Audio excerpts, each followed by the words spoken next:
उधर हिरण को मार के लौटे जब रघुनाथ, आते देखा लखन को ठनका कुछ कुछ माथ। हे लखन अनुज कुशल तो है, किस कारण हो अकुलाए तुम, चुप कैसे हो बोलो बोलो, क्यों हो इतने घबराए तुम। क्या हुआ बताओ तो भाई, क्यों इतने उतावले आए हो, किस लिए अकेली सीता को आश्रम में छोड़ चले आए हो। यह सुनते ही लखन ने जोड़े दोनों हाथ, बोले यह क्या कह रहे रघुकुलपति रघुनाथ। क्यों आया क्या जानते नहीं आप यह राज, सुध लेना यह आप ही की तो थी आवाज। सुनते ही श्रीमुख की पुकार चौकी फिर घबराई माता, भयभीत अधीर व्यग्र हो कर अकुलाई चिल्लाई माता। इस समय यहाँ आना मेरा उनकी आज्ञा सिर धारण है, उनका भी इसमें दोष नहीं आवाज आप की कारण है। प्रभु बोले उस शब्द से मैं भी हुआ उदास, बाण मार कर जिस समय पहुँचा मृग के पास। मारीच बना था माया मृग वह गहरी चाल उसी की थी, मेरे स्वर में मरते मरते आवाज विशाल उसी की थी। इस कारण सोच रहा हूँ मैं कुछ तो है बीता आश्रम में, कहता है मेरा बाम नेत्र अब नहीं जाने की आश्रम में। आगे चल रोते हुए देखे बहुत श्रृंगाल, और बड़े तो राह को रोक रहे थे ब्याल। इस प्रकार पहुँचे जभी आश्रम में रघुराय, सूनी कुटिया देख कर मुख से निकली हाय। प्राकृतिक नरों की तरह नाथ इस समय विलाप लगे करने, पक्षियों बनों के वृक्षों से यूं वार्तालाप करे लगे करने। हे खग मृगे भ्रमर वृंद तुमने वह मृग नैनी देखी, कोकिले कूक कर बतला दे तूने कोकिल बैनी देखी। हंसो मत हंसो बताओ तो चल कर उस राज हंसनी को, सिंहो गर्जो इतना कह दो देखा मैथिली सिंहनी को। हे पहरेदारो बन वृक्षो बोलो बन देवी किधर गई, हे कुटी कुटी तू ही बतला वह इधर गई या इधर गई। हे प्रकृति बता चंद्रानन की किस ओर चकोर गई, मुझे पत्नी व्रत वाले पति की वह पतिव्रता किस ओर गई।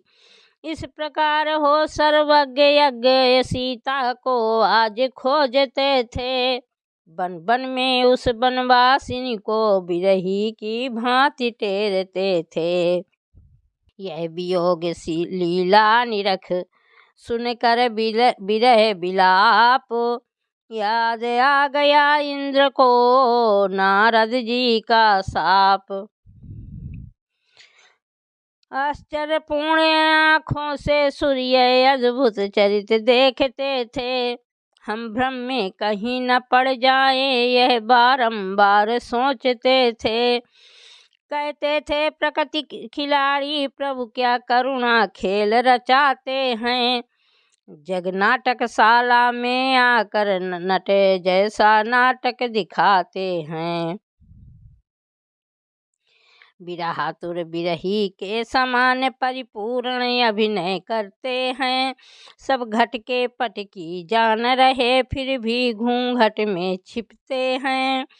ऐसे विचार दृढ़ रख कर सुरमंडल इन्हें निरखता था, माया समेत हैं राम धन्य, यह बारंबार कह रहा था।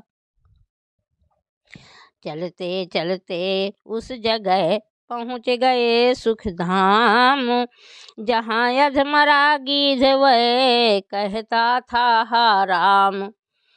उन मुंदती आँखों के आगे वो दया भरी आँखें पहुँची, अधमरे गीध के कंधों पर वे बड़ी बड़ी बाहें पहुँची।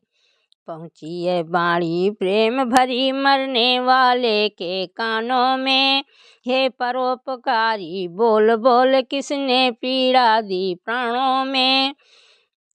आँखें खोली सामने देखे शोभा धाम, लेकर आँखों में किया आँखें मूंद प्रणाम। फिर आँखें मूंदे ही बोला इन बाहों में विशालता है कौन इन्हें जो कंधे रख मुझ मरते को संभालता है। कोई भी हो मैं कहता हूँ हट जाओ मुझको मरने दो, हा राम मंत्र है माता का आराधन मुझको करने दो। गद गद हो प्रभु कह उठे मैं ही हूँ वह राम, गिधराज देखो तुम्हें करता राम प्रणाम। यह सुनते ही फिर खुले भक्तराज के नैन, टूटे फूटे वाक्य में लगा बोलने बैन। हा राम एक राक्षस दक्षिण, हा राम ले चला था उनको, हा राम लड़ा हूँ मैं उससे, हा राम छुड़ा न सका उनको। हा राम न बोला जाता है, हा राम मुझे अब मरने दो, हा राम सामने आ जाओ, हा राम स्वरूप निरखने दो।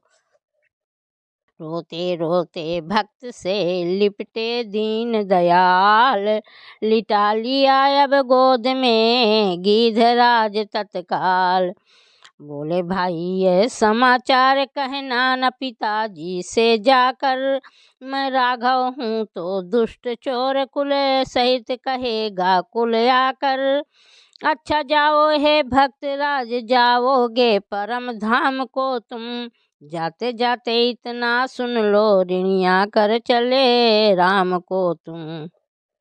यह सुनकर लगा तड़पने वह फिर देखा और प्रणाम कहा, उस गोदी ही में पड़े पड़े अंतिम अवसर हा राम कहा। प्रभु ने अपने हाथ से किया अग्नि संस्कार, बोले भूलूंगा नहीं मैं इसका उपकार। जो मायापत से मिलता है उसकी मति ऐसी होती है, देखिए परोपकारियों की अंतिम गति ऐसी होती है। जाओ जटायु पर याद रहे इतने ऊंचे पद पर हो तुम, जब तक कवियों का है समाज तब तक बस अजर अमर हो तुम। गिधराज के गुणों का करते हुए बखान, पहुँचे भिलनी के यहाँ करुणानिधि भगवान। भिलनी की आँखों के आगे लक्ष्मण समेत प्रभु जा पहुँचे, अर्थात भक्ति से मिलने को भगवान आप ही आ पहुँचे। भिलनी इस तरह मिली इनसे जिस तरह धर्म धर्मात्मा से, या यूँ कहिए इस तरह मिली जीवात्मा ज्यों परमात्मा से। सुंदर पत्तों के आसन पर अपने प्रभु को बिठलाती है, मेहमानी के कुछ बेरों को डलिया में भर कर लाती है। वे फल सबरी के जूठे थे यह लिखा हुआ सूर सागर में है। हम भी कहते हैं जो कुछ है सब प्रेम और आदर में है। प्रेमिका का सच्चा प्रेम देख राघव जी हाथ बढ़ाते हैं, जूठे बेरों को बेर बेर खुश हो कर भोग लगाते हैं। ला बेर बेर क्यों देर करे, यह बेर सुधा से बढ़कर है। मक्खन मिश्री से भी अच्छे ताकतवर और मधुर मनोहर हैं। एक भक्त का कथन अब सुनिए धर कर ध्यान, खाते खाते लखन से बोले दया निधान। लक्ष्मण तुमने खाया न बेर, देखो तो कैसा मीठा है। पृथ्वी से ले आकाश तलक जो कुछ है इससे फीका है। तुमने भी बहुत खिलाए हैं पर इनसे बढ़कर स्वाद नहीं। सीता का परसा भी भोजन देता इतना आह्लाद नहीं। तुम खाते नहीं बात क्या है, सकुचाते क्यों बोलो लक्ष्मण। इन बेरों में है प्रेम भरा, लो एक बेर तो लो लक्ष्मण। लक्ष्मण ने ले तो लिया डलिया में का बेर, किंतु गुप्त रख राम से पीछे फेंका बेर। कर तो डाला ये कार मगर मन में कुछ खटका बना रहा। अंतर्यामी की आँखों से ये भेद भला कब छुपा रहा। ये कथा अगाड़ी आएगी, द्रोणा गिर जाकर गिरा वही। श्री रघुराई की इच्छा से औषधि संजीवनी बना वही। जिस समय लखन के शक्ति लगी श्री हनुमान वह लाए थे। तब इसी बेर की बूटी ने लक्ष्मण के प्राण बचाए थे। जो कुछ हो यही कहेंगे हम, ये भाव यहाँ का ऊंचा है। लेखनी हमारी नीची है, भक्तों का दर्जा ऊंचा है।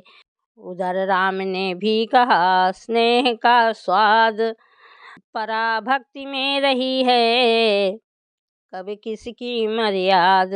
भिलनी तू सच्ची भक्तिन है, भक्तों में नहीं झमेला है। क्या खान पान की बात यहाँ, यह भक्ति मार्ग अलबेला है। हाँ ब्रह्म ज्ञान भी अच्छा है, लेकिन खाने की धारा है। मैं अपने मन की कहता हूँ, मुझको तो प्रेमी प्यारा है।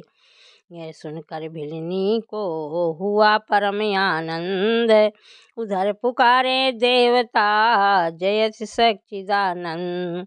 तनिक देर पश्चात फिर बोले प्रभु यह बात।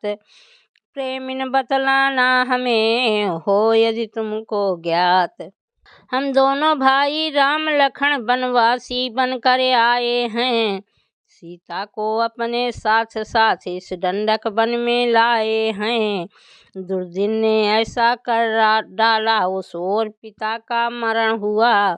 इस ओर स्वर्ण मृग के कारण कुटिया से सीता हरण हुआ। तुम भी हे बनवासिनी बतला दो कुछ राय। कहाँ जाएं किससे कहें, क्या हम करें उपाय। वह बोली यह बावली क्या बतलाएं राय। पूछ रहे हैं आप तो सुनिए एक उपाय। आगे है ऋष्यमुख पर्वत, सुग्रीव वहाँ पर रहता है। अपने भाई के कारण वह अत्यंत कष्ट नित सहता है। बस वहीं पधारे महाराज, सीता की सुधि मिल जाएगी। जो कली यहाँ मुरझाई है वह उसी जगह खिल जाएगी। यह सुनकर चलने लगे जभी अवध के भूप।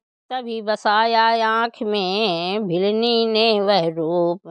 जो ही प्रेमिन के इष्ट देव उस पूर्ण निकेतन से निकले। त्यों ही प्रेमिन के प्राणी धरिस के उसके नसवर्तन से निकले।